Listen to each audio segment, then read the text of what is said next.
You're back with Beers and Balls. We're here at the Horse and Jockey Pub in Coventry. They serve absolutely top quality food, so make sure you get yourself down here if you're ever in the Coventry area.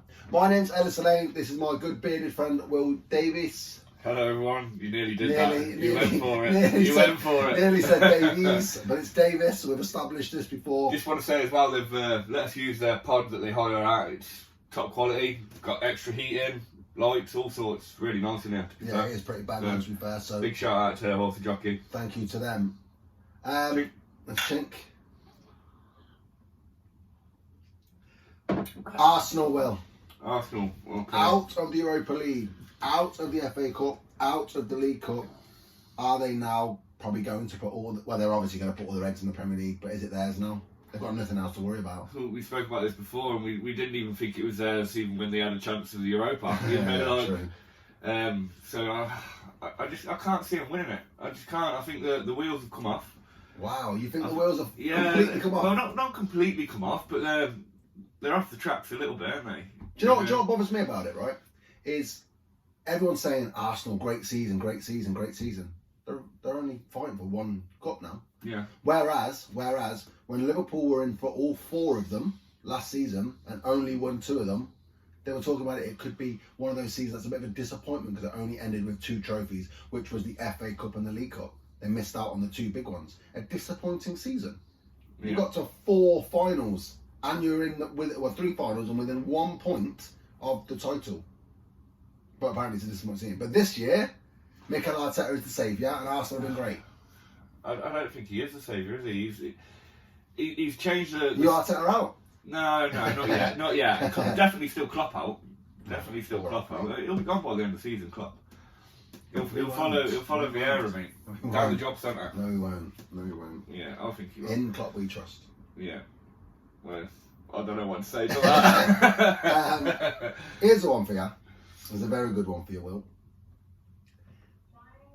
Are Arsenal that good? And I'm asking you that question because, as we said, they're out of those competitions, right? They're top of the Premier League, 5 points clear.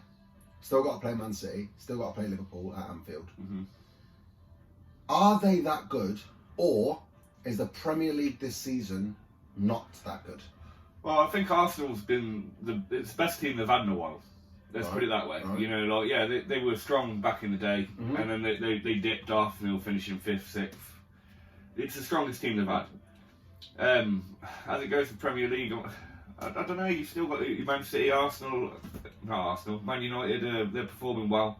I know they got battered by Liverpool, but you got to give them credit for what they're doing at the minute, apart from that one game. But again, I'll say exactly the same question: are Man United doing well?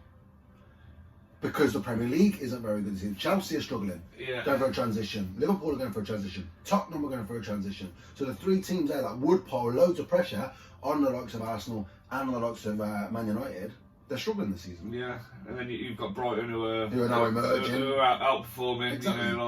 You know, so it probably has been a weaker Premier League than it has been in the last few years. Yeah. I still say it's the best league in the world, though. Still this season. Yeah, I'm passionate. Fair enough. I'm passionate. I've got to say, why are you wearing an Argentina top? So, it was. I'm a Spain fan. It's a nice top, by the way. It is a nice top. To be fair, it was for the colour. Did you hear that? He said he's a Spain fan. He's English, born and inbred. What does that matter?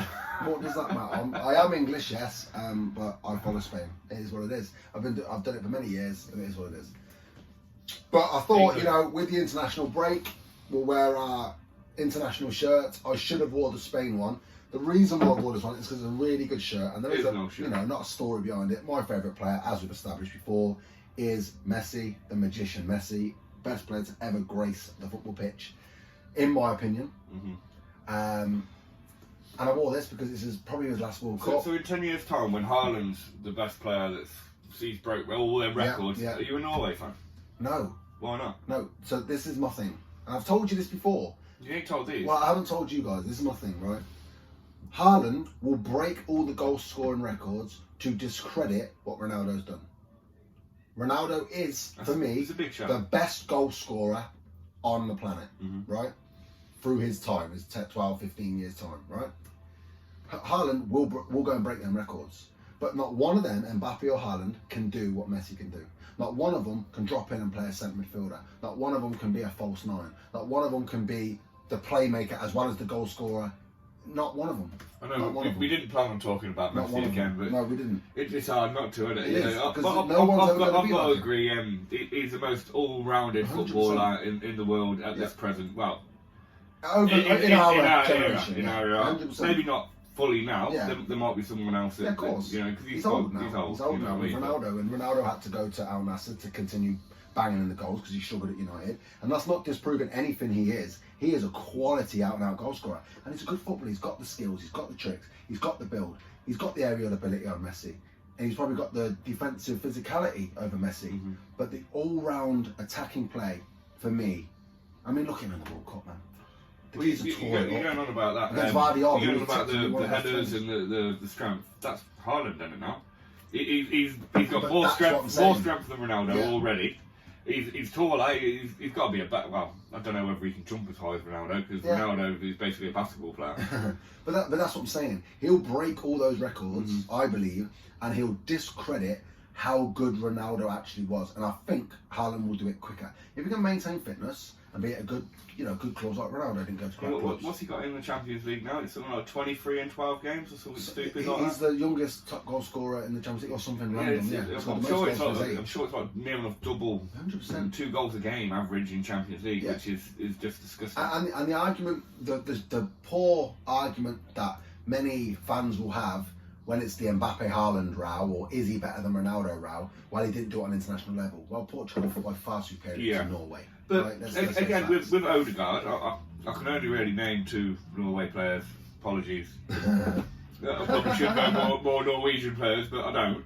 It's Haaland and Odegaard. Odegaard is a massive. We go back to Arsenal. Yeah. He is a massive part of their game. Yeah, 100%. Without him, I don't think they're anywhere near top of the league. You know, because he's instrumental in pretty much everything he does. He scores goals, he gets assists. He's a top class player. Yeah. So, and especially with the next World Cup, we've got more teams going into it next time, haven't we? So Norway are more likely going to make it. Yeah, they probably will. They'll be as well as England, Scotland, Ireland, Wales. Yeah, I know. Yeah.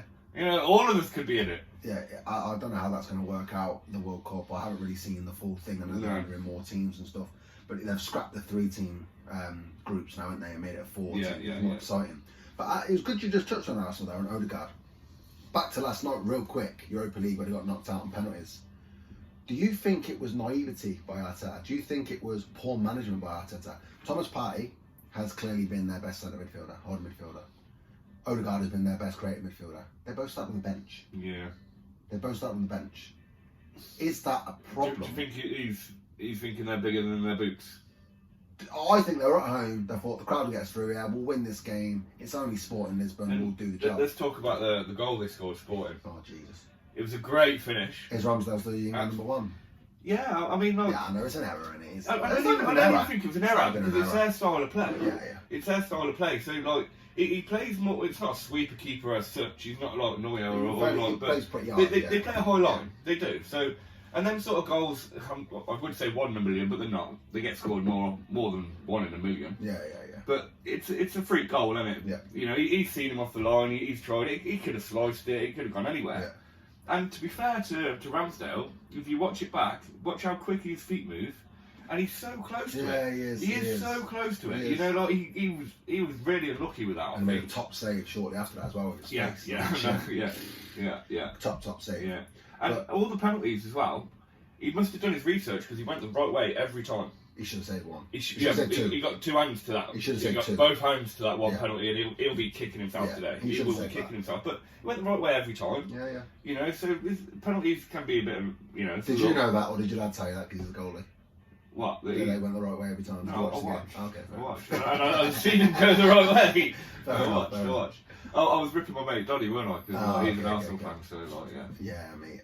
I like Arsenal's won the title? No. Are you going? Still Man City. Man City, yeah. Still Man City. I'm saying the same. Still Man City. I don't think they've got it in them. I've got to be honest, I flirted around with Man United when they hit the ball. I thought maybe they had a chance, but... They were in the title race for 2 weeks. Yeah, I got carried away. I got carried away just like everyone else did. I'm not a United fan. I hate United. He's a Tottenham fan. I'm not a Tottenham fan either. I'm a Coventry fan. Okay. How many times? Every not. episode we go over Not. this. You're not. You pretend you are. No. He gets free tickets to the game and still doesn't go. It's down the road. I do go. You go once in a blue moon. Yeah, when they're free. Oh. Anyway, look, we're gonna jump into grassroots. Okay. Because we, you know, as we've established in previous episodes and in little skits we've done, It's nice in here, isn't it? we are grassroots coaches. So I'm going to ask you a question that comes up very, very frequently on coaching courses.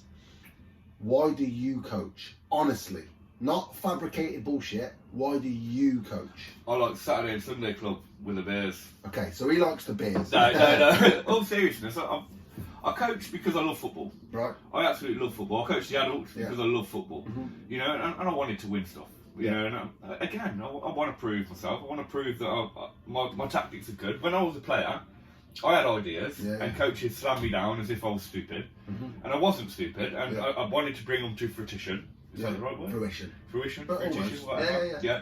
So I wanted to prove to myself as well, not just to other people, that I could do it.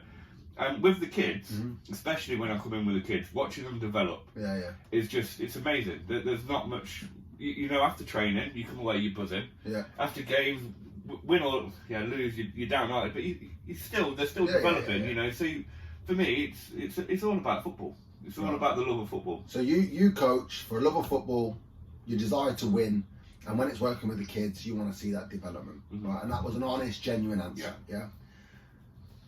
I appreciate that answer, right? Because not many people say the win part. Okay. Right? Because you go to these courses, and obviously I know you're on your licenses now, and you're going to go to more courses and stuff over the next few years. But that question pretty much gets asked at most courses. So lads, why do you coach? Jot down a few things, why do you coach? And you hear all these coaches come out with the norm. The generic For answer. development. I want to develop the kids. I want to do this. I want to see them grow. I want to see them being better people and better footballers and all this kind of stuff. And at that point, they may mean it, right?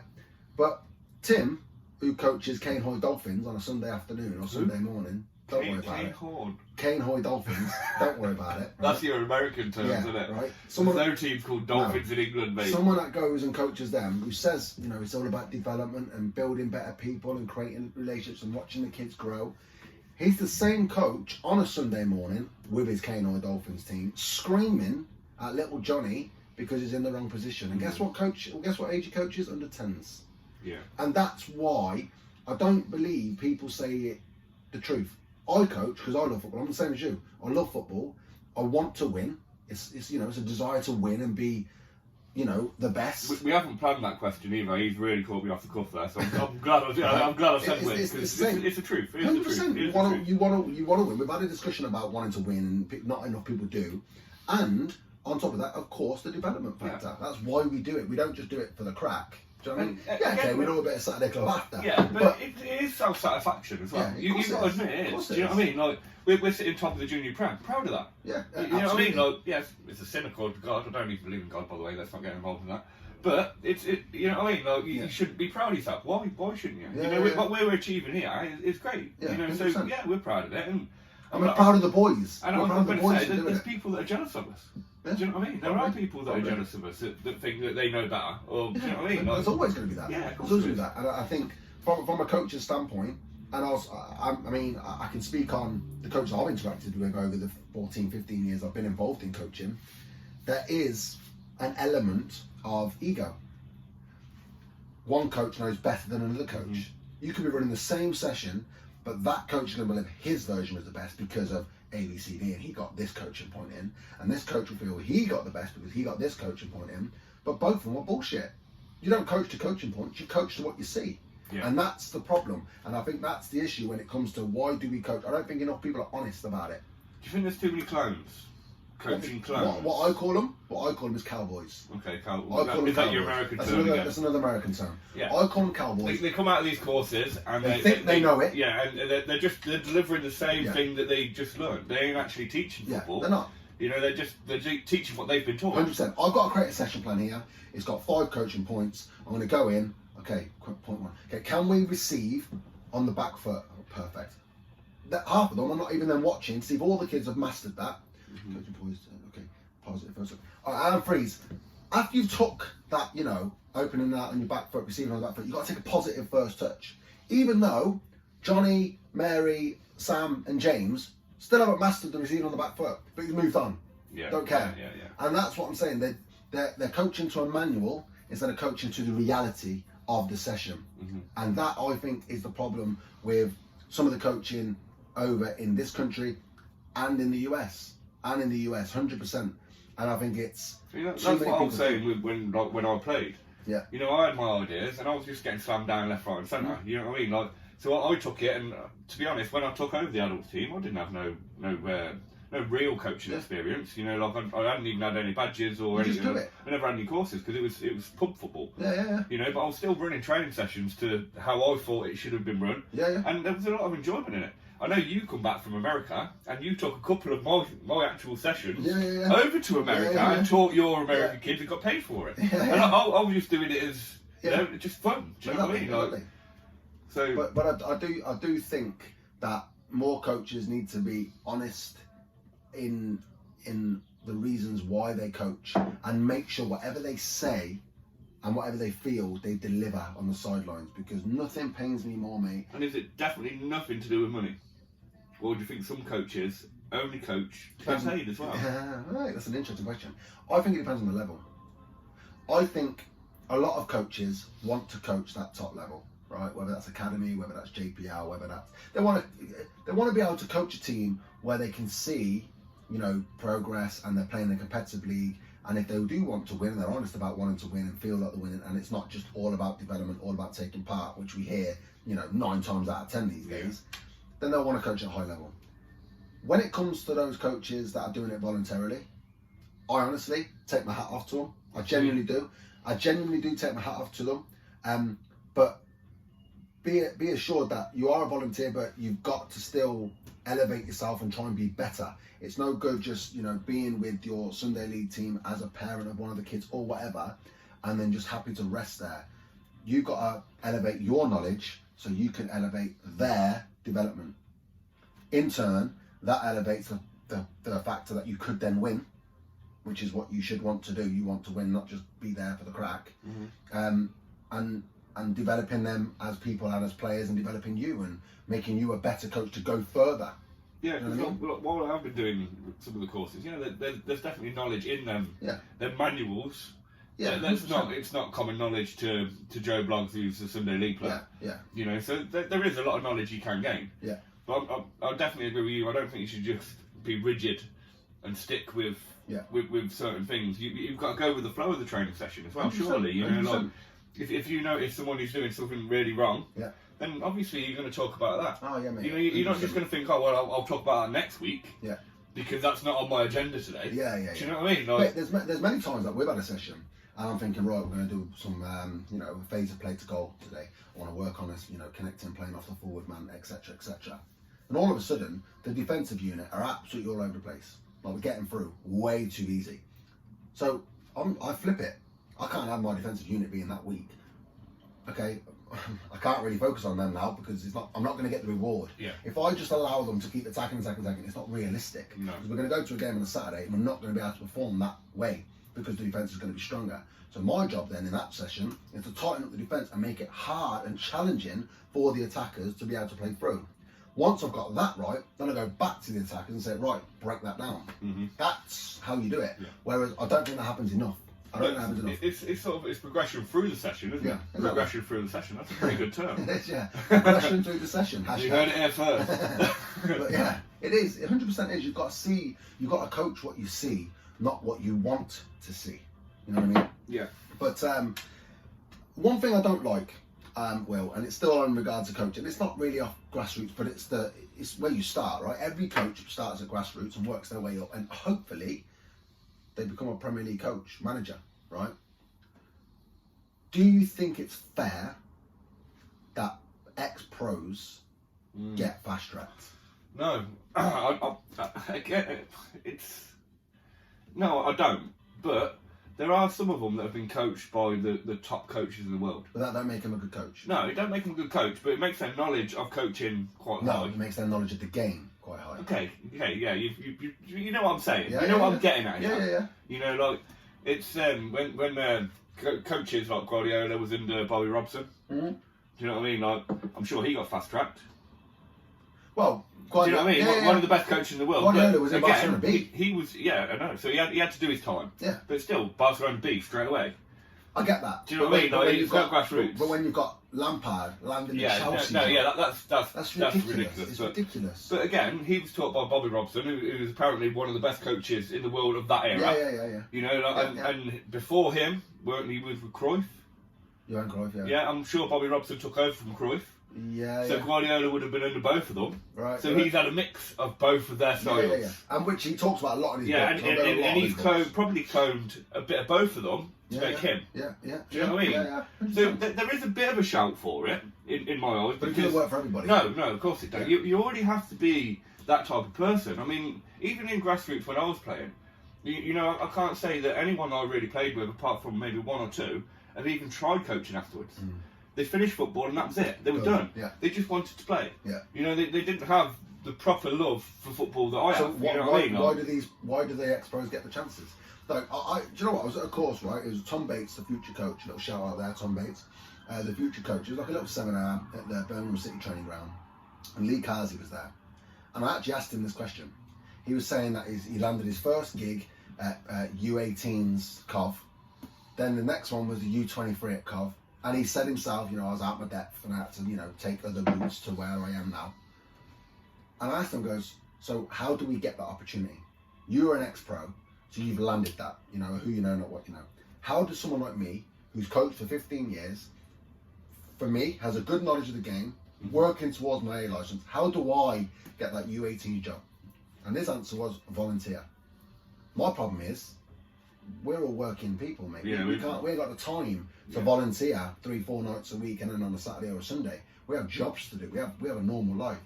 So why do we have to go that route? They can volunteer because they've already earned a good career. This is what I'm saying. They've already earned good money during their career, so they can afford to spend a year just following around. But they didn't. I bet they didn't. No. I bet they didn't. I bet they did their courses while they were still playing. And he said it was at West Ham, I believe. I think that's where he was, at West Ham. So that's just a generic answer then, isn't it? Yeah. That he'd give you. Yeah, it's just a normal generic answer. I think he's probably been asked that question a few times. Probably. And it's the same answer every time. He hasn't got the right answer. No, because there is no right answer. He hasn't. And that's where I think but how again, we go back to Will Still. How did he get the job? I think someone just took a punt on him. He must have gone out and applied for it. He must have done do you know what I mean? He must have had the balls to go and say, I could do this. Do you know what I mean? No, it'd be really interesting to know his actual story. Yeah, it'd be nice to see a documentary.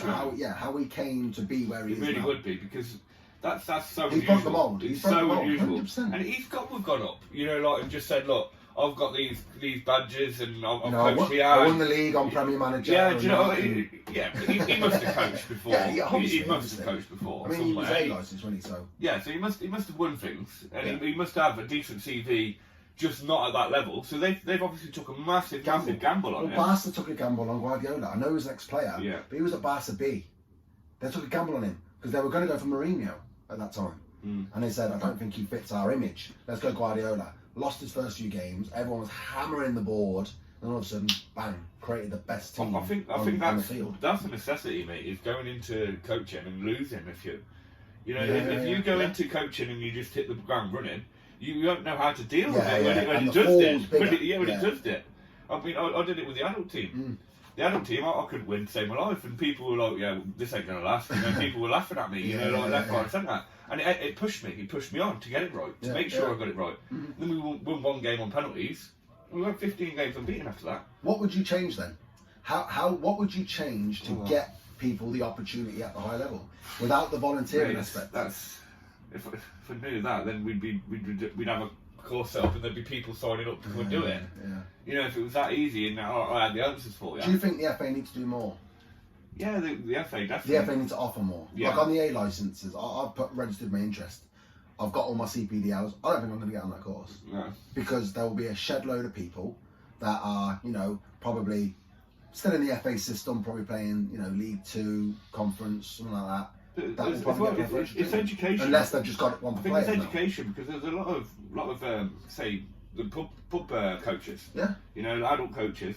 They don't know what badges they need or what courses they need to do. They don't know. That's true. You know, like, yeah, I know Google's there for you. Just turn up with Google's GPS, there, and but all that, yeah. you know, like there should be more education for coaches. There definitely should be. Yeah. Do you think? And it's not just about educating the courses and to train. It's how to do Carry it. on. Yeah, how Yeah, to carry on. actually progress. Yeah, yeah. Like a system of this is how you reach this level. When you reach this level, you can You do apply this, then you yeah, do this, then you do that. yeah, You yeah. know, like. They've got a And pathway. I'm sure there is. They've got a But pathway. it isn't common knowledge in the amateur coaching world. You mean like when you're doing the adult Sunday? Yeah. I don't think majority of them will know that. Right. Yeah, I don't know. I have no idea. I know there is a pathway. Because you coached adults for a little bit, didn't you? Yeah, Saturdays. Yeah. That was Well, an experience. you coached me for like half the season, Yeah, no, yeah, that was an experience. and I'll coach you. Who's- Yeah. And your dad coached me, and I'll coach your dad. That's fun now. That's crazy, isn't it? Small city is Cardiff. Small city is Cardiff. Yeah, it's crazy. But yeah, I do think though more needs to be done for these coaches that haven't played. Do you think to be a good coach you have to have been a good player? No, it helps to have played football, but In what regard? football knowledge. Okay. What if you just studied the game for years? Yeah, and years and years? I think you can do that. I don't. Mourinho didn't play at a high level, did he?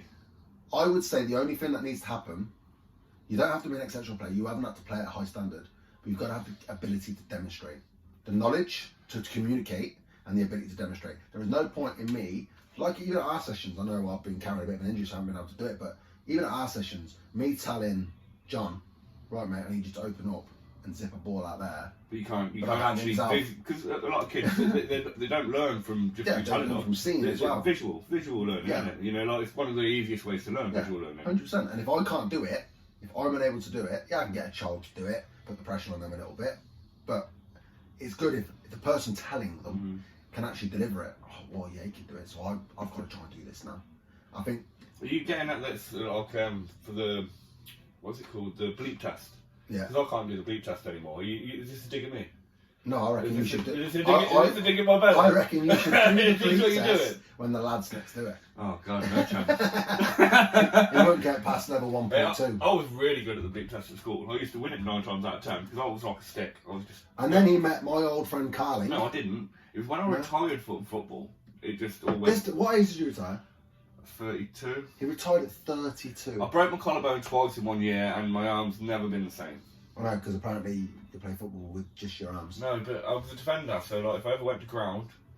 Well, it's hold on a still minute. down. Hold on a minute. Last episode, Will, you said you should never go to ground. You got to defend on your I said feet. you should never go to ground. I said you shouldn't. Majority of the time you don't go to ground, but there's last-ditch tackles you have to. Just don't make them. Just don't make Suck it. Yeah, you can't have a goal. Sunday league, That mate. weren't me though. You know that weren't me, mate. I'll play with total passion. You know, like. Right, okay. That's an early retirement age. Yeah, it was. Yeah. Has anyone retired earlier? Has anybody listening to this retired earlier than what Yeah. Will retired My mate Dave retired at I think it was 9 or 10. at? Did he even ever play? Yeah, in the garden. You just called him a ghost because he never turned up. I had a mate who always used to come down the field. Sorry, Dave. I had a mate called Scott, always used to come down the field, right? He was the goalie. Do you know what? Yeah, I got. He's a pretty good goalie. His Yeah. dad was a decent goalie He as come, well. he come training for me. He still believes he was one of the best goalies in COF at his time. Still His believes dad that. probably was. Yeah, he's living in his dad's shadow. His dad was class. But he was the same kid that would come down as soon as he started losing at Wembley or he started losing at something. It's my ball, I'm going home. Yeah. Yeah, he was that Well, kid. he trialled for me and it didn't work out and we never see him again. Yeah. You know, like. Bless him. Yeah, anyway, let's not dig our friends. Yeah. But So he was a good someone goalie. listen though. to this. He was a good goalie. He Yeah. was a good Brave. You know, like really brave. 100%. All right, well, it's been a pleasure. Always a pleasure, never a chore. Thank you for tuning in. And remember, get down to the Horse and Jockey if you're in Coventry. Yeah. The food is banging. You got this little, what would you call it? Hub thing? Yeah, little hub. But pod. things all locked up so you don't get wet. It's class down here. And it's a bit out of the way, so like, you know, you're in a town or whatever. No, it's quite quiet. Little country pub. Big ups. Cheers. Thank you.